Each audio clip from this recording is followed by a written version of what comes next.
पहले जो दो फिल्में आपने बनाई, एक तेलुगु और एक मलयालम, उसके बाद में हिंदी फिल्म नहीं बनाई आपने? एक्चुअली प्राइम मिनिस्टर जी को हिंदी फिल्म बनाई थी, वो पहले उससे पहले तेलुगु वाली बनाई थी।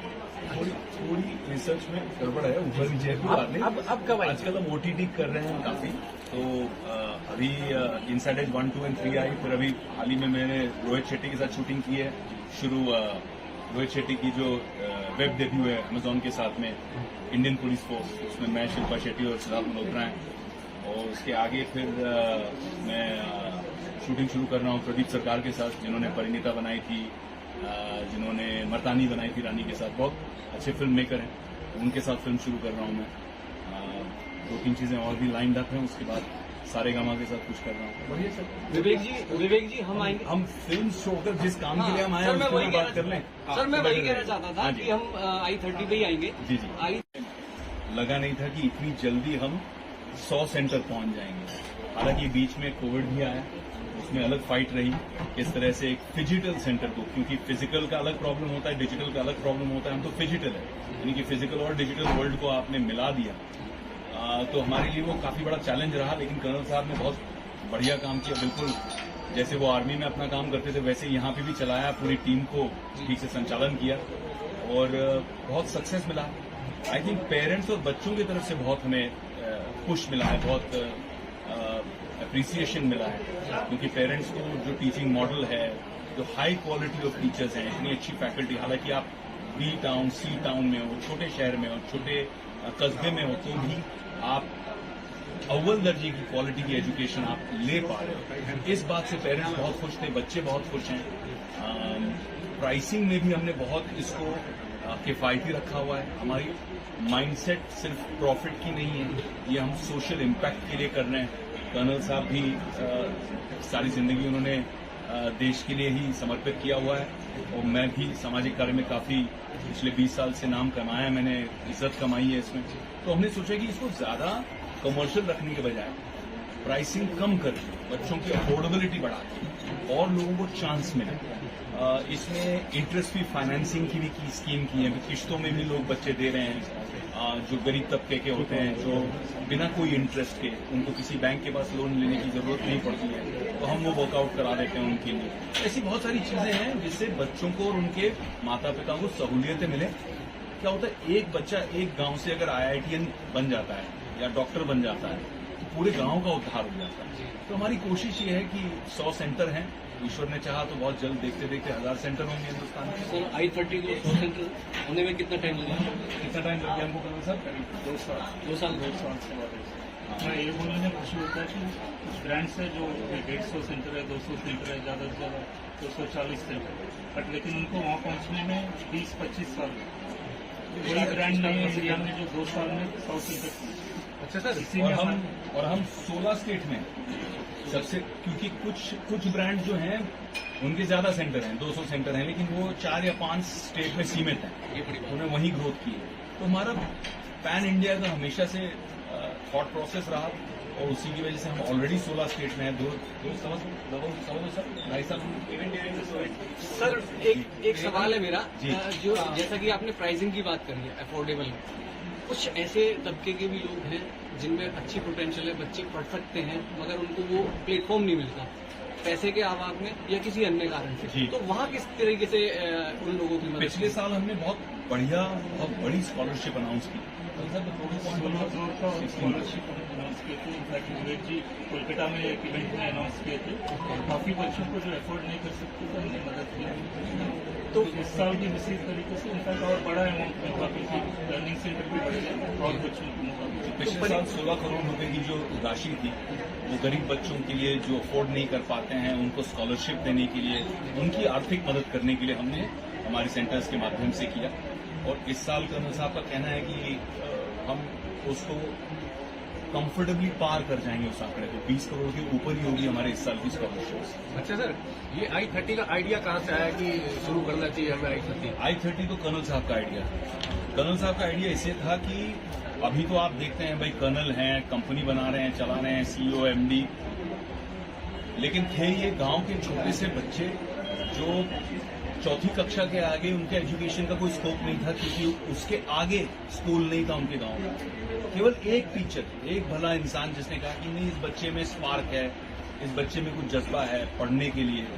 उनके माँ बाप को जाके कन्विंस किया, खुद साइकिल पे चला चला के अगले गांव तक छोड़ के आते थे। धीरे धीरे धीरे कर्नल साहब ने अपनी एजुकेशन कंप्लीट की, आर्मी में गए, आर्मी में बहुत बड़ा करियर उनका हुआ। नॉर्थ ईस्ट में, जम्मू एंड कश्मीर में इंसर्जेंट्स को फाइट करने में, टेररिज्म, एंटी टेररिज्म ऑपरेशंस में इनको कई अवार्ड मिले, मेडल मिले, सर्टिफिकेट्स मिले। उसके बाद जब उन्होंने डिसाइड किया कि मुझे भी इसी तरह कुछ एजुकेशन के मामले में करना है जिससे लोगों का सशक्तिकरण हो, ऐसे गांव के लोग आगे बढ़े। मेरा भी विजन यही था, क्योंकि 2008-9 से मैंने प्रोजेक्ट देवी शुरू किया वृंदावन में, जहां पे हम बहुत ही गरीब तबके की बच्चियां जो बंधुआ लेबर में कभी बेची जाती हैं या कभी चाइल्ड प्रोस्टिट्यूशन में बेची जाती हैं, जिनके साथ गलत काम होता है, ऐसी बच्चियों को रेस्क्यू करके उनको देवी का खिताब देके उनके लिए एजुकेशन के माध्यम से उनका सशक्तिकरण करना, उनके कुपोषण को ठीक करना। तो ये हमने एक बहुत बड़ी मुहिम चलाई थी 2008 से। आज होने लग गए 14 साल, और इन 14 साल में कम से कम 15,000 बच्चियों ने इस चीज़ का लाभ उठाया है। हमारे कुछ 55 ऐसी लड़कियां हैं जिन्होंने उस प्लेटफॉर्म को लेके आगे स्कॉलरशिप लेकर यूके, कनाडा, US चली गई हैं पढ़ाई करते करते, तो उनकी लाइफ चेंज हो गई इस तरह से। तो जब कर्नल साहब और मैं बैठे तो हमें लगा कि इसी चीज को और बड़े स्केल में कैसे करें। तो आगे का विजन ये है कि जितने प्रोफेशनल एग्जाम्स हैं, रेलवेज हो गया, बैंकिंग हो गई, CA हो गया, UPSC हो गया, इन सब चीजों की जो एक अच्छे रूप से किस तरह की कोचिंग की जाए। जैसे अगर हम बच्चों को पढ़ा रहे हैं UPSC के लिए, तो खुद जो अफसर रह चुके हैं, रिटायर हो चुके हैं, हम वो चाहेंगे कि वो आके पोस्ट करिकुलम पढ़ाएं, थियोरी प्रैक्टिकल वो पढ़ाएं। क्योंकि अब जो ज्योग्राफी है ये आपकी सीमा नहीं है। आप बंबई में बैठ के आपको बढ़िया सा टीचर आपको सिखा सकता है महाराष्ट्र किसी गांव में। तो ये जो कंफर्ट जोन आया है, इसकी वजह से हमारा ये विजन है कि आज लोगों को क्या चाहिए, यही चाहिए कि मेरे बच्चे को एक अच्छी जॉब लग जाए और सिक्योरिटी मिल जाए मेरे बच्चे को। वो जॉब सिक्योरिटी से उसके पूरे परिवार का उद्धार हो जाता है। जो उसके छोटे भाई बहन हैं वो भी पढ़ने लगते हैं। कर्नल साहब, मेरा एक क्वेश्चन है, कितनी सीट्स यहाँ सेंटर पे होंगी, किस बैचेस जो है उसमें क्या क्राइटेरिया होगा, किस तरीके से? यहाँ सेंटर में क्लासेस फाउंडेशन करके 8, 9, 10 के बच्चों के लिए होता है, जिसमें मैथ्स और साइंस पढ़ाया जाता है। और 11th 12th बच्चों के लिए उनके चॉइस के मुताबिक JEE या नीट को क्लास ज्वाइन कर सकते हैं। 11th क्लास का बैचलर होगा, 12th का अलग होगा। इस तरीके से दिन में 2 घंटे फाउंडेशन के क्लासेस हुए और 2 घंटे JEE नीट के क्लासेस। विनय जी से एक सवाल है मेरा भी। ये सफर इतना आसान तो नहीं रहा होगा, ये 100 सेंटर खोलने का, तो इसमें कभी फिल्म बनाने की सोची है? जिनके ऊपर फिल्म बन चुकी है, आनंद कुमार जी, सुपर 30, वो हमारे साथ शुरुआत से जुड़े रहे। उनका प्यार, उनका आशीर्वाद हमारे साथ हमेशा रहा। इसके करिकुलम को जब हमने क्रिएट किया, डिजिटाइजेशन, तो हमने आनंद भाई से बहुत कुछ सीखा, समझा। कर्नल साहब ने बहुत समय उनके साथ बिताया इस तरह से कि ये कोर्स कैसे होना चाहिए और इसमें क्या पॉजिटिव चीजें होनी चाहिए। वो बेस लेकर फिर हमने आगे उसके ऊपर अपना और डेवलपमेंट किया। कर्नल साहब की भूमिका आप निभाएंगे? कर्नल साहब आपके ऊपर फिल्म बन रही है। क्योंकि जो ये नया ग्रेटर फरीदाबाद बसने जा रहा है, जिसमें हमारे जो हाई राइज सोसाइटीज है उसमें सर्विस क्लासेस लोग, मिडिल क्लासेस लोग, लोअर मिडिल क्लासेस लोग रह रहे हैं। क्योंकि ये एक नया टाउन, एक नया सिटी बनने जा रहा है। हमारे लिए बहुत मतलब गर्व की बात है, एक बहुत बड़ी अचीवमेंट है हमारे यहाँ के लिए कि भाई इस तरह का एक सेंटर यहाँ पर खुलने जा रहा है। सर, मेरा एक सवाल है, ये अभिनय बहुत बड़ा क्षेत्र रहा है, आप अभिनय में आपने 3-4 साल लगाए, क्या वो कुछ घटना का जिक्र करना चाहेंगे जिसको आपको प्रेरणा मिली कि मुझे इस सेक्टर में जाना चाहिए, एजुकेशन सेक्टर में? आई थिंक मैं एजुकेशन में बहुत एक्सीडेंटली आया। मैं वृंदावन गया हुआ था माँ की बिहारी जी के दर्शन लेने, और अल्लाह से सामने सेवा का मौका मांगा। बाहर आया और मुझे कोई मिल गया, क्या आपकी मदद चाहिए? हमने सोचा पैसे मांग रहे होंगे, हाथ बटुए पे लगाया, उन्होंने कहा पैसे नहीं चाहिए, मदद चाहिए। हमने कहा क्या हुआ? बताया कि ऐसे ऐसे कुछ बच्चों के साथ गलत हो रहा है, आप अगर हमें शक्ति दें तो हम इन बच्चों को छुड़ा लाएंगे।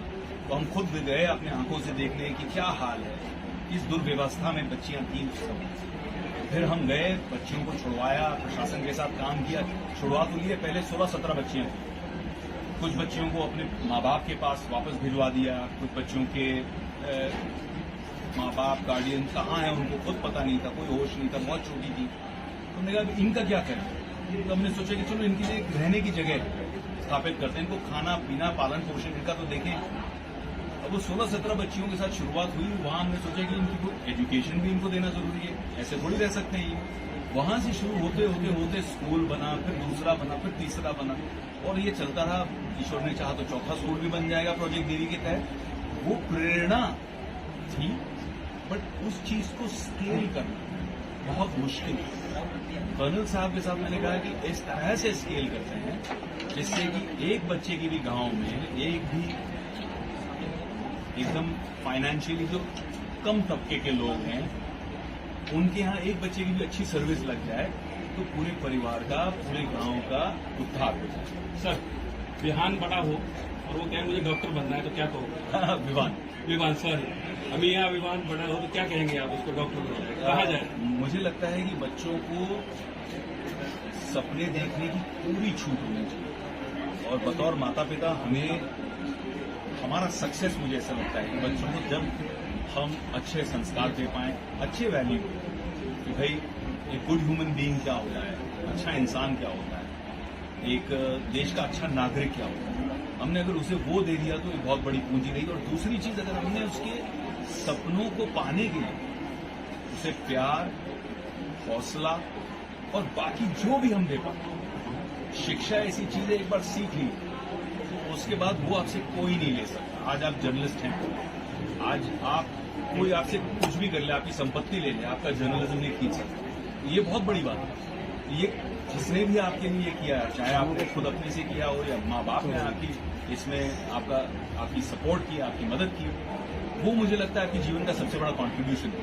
विवेक जी, अगर आपको मौका मिला ट्विटर की अपने इसी इंस्टीट्यूट में, तो आप टाइम देंगे? यार ये जो इंस्टीट्यूट है ना, ये प्रोफेशनल्स के लिए है। मैं तो जिंदगी में कभी IIT का एग्जाम कैसे होता है वो देखा भी नहीं। मोटिवेशनल वो तो देखे रहते हैं मोटिवेशन के लिए, कॉन्फिडेंस बिल्डिंग। बिल्कुल। अब इसमें फायदा भी ये है कि सारे जितने हमारे क्लासरूम्स हैं पैन इंडिया, ये डिजिटली लिंक्ड स्मार्ट क्लासरूम्स हैं। तो अगर मैं चाहूंगा कि एक जगह पे खड़े रहकर एक इंसान 100 क्लासरूम के बच्चों से बात करें, वो भी बहुत इजीली पॉसिबल है। विवेक जी 2 साल से स्कूल कॉलेज बंद थे और बच्चों की पढ़ाई भी मारी जा रही थी, तो कितना अच्छा ये I30 जो इंस्टीट्यूट है कितना कारगर साबित होगा?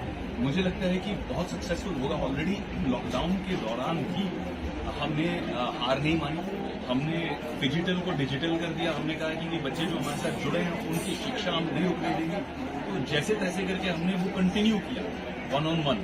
बहुत मुश्किल था हमारे लिए, लेकिन हमने कंटिन्यू किया। हमने अपना जो बेड़ा उठाया था वो छोड़ा नहीं, और अब जब फिजिकल वापस खुल गया है, जिस तरह से खुल गया, तो हमें बहुत जबरदस्त बच्चों का रिस्पांस आया। हमारे बच्चे बहुत अच्छा पढ़ रहे हैं, और ईश्वर ने चाहा तो बहुत जल्दी आप उनके फेसेस देखेंगे चमकते सितारों की तरह, थोड़ा सा IIT और नीट क्रैक करते हुए। कंपटीशन की बात कर लें, काफी सारे जो डिजिटल प्लेटफॉर्म पे जी ये बेजूस हो गया या अदर और भी जो बिल्कुल सही कह है, रहे हैं। वो अब आजकल फिजिकल आ गए हैं, वो भी जी। उन्होंने भी अपने सेंटर्स ओपन कर दिए। जी। तो कहीं ना कहीं कंपटीशन है, एजुकेशन लाइन में भी बहुत बड़ा कंपटीशन है, तो किस तरीके से कॉम्पीट करेंगे मुझे लगता है मार्केट में? मुझे लगता है कि कंपटीशन एक तो बहुत होना चाहिए, क्योंकि एजुकेशन जो है हमारे देश में, अगर आप देखें, हर बच्चा कहीं ना कहीं जिद्दोजहद कर रहा है किसी कॉलेज में, कोचिंग क्लास में एडमिशन लेने के चक्कर में। उसके लिए मुश्किल हो रहा है, फुल हो गया भाई, फुल हो गया।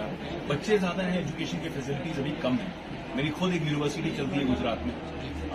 आज 4 साल में हमारे वहाँ 15 कॉलेज हो गए, 16वां शुरू कर रहे हैं। छोटा सा शुरू किया था कैंपस, आज बहुत बड़ा हो गया। 500 बच्चों से शुरू किया था, आज 4 साल के अंदर अंदर हमारे ऑलमोस्ट इस साल 3000 बच्चे हो जाएंगे। और हर साल जितनी हम सीट ओपन करते हैं, जितना एक्सपेंशन करते हैं, उतने इससे कई ज्यादा बच्चे आते हैं एडमिशन लेने के लिए और हम ले नहीं पाते।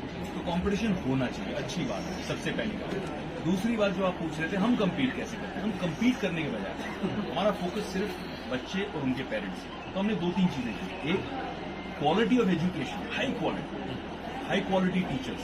खुद IITians हैं जो पढ़ा रहे हैं, जिन्होंने खुद क्रैक किया। तो लोकल टीचर से हम कम्पीट नहीं करते। जो i30 सेंटर है, आई स्कॉलर नॉलेज सर्विसेज का, वो बच्चों को मन में रखते हुए उनकी हाई क्वालिटी टीचिंग, अच्छे टीचर जो खुद IITian हैं, और जिस तरह से हमने करिकुलम भी बनाया है वो बहुत सक्सेसफुल रहा है। इसीलिए सबसे अल्प समय में हम 100 सेंटर्स क्रॉस कर चुके हैं। अक्सर किसी भी ब्रांड को आप देखें तो उसे 20 साल, 15 साल, 25 साल लग जाते हैं 100 सेंटर पहुंचने में।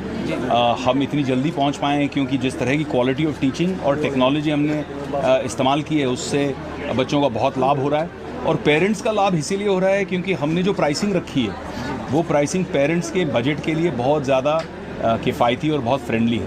High quality at low cost. Sir, गरीब परिवार के बहुत सारे बच्चे जो अच्छे इंटेलिजेंट है, पढ़ना चाहते हैं, लेकिन उनका कोई गॉडफादर नहीं है। संस्थान की क्या मदद होगी? बिल्कुल, i30 ने, आई स्कॉलर हमारी कंपनी ने मिलकर हमने 16 करोड़ के स्कॉलरशिप्स दिए हैं गरीब बच्चों को जो टैलेंटेड हैं, मेरिट है उनमें, लेकिन पैसे नहीं हैं उनके पास, ताकि वो कुछ बन पाएँ।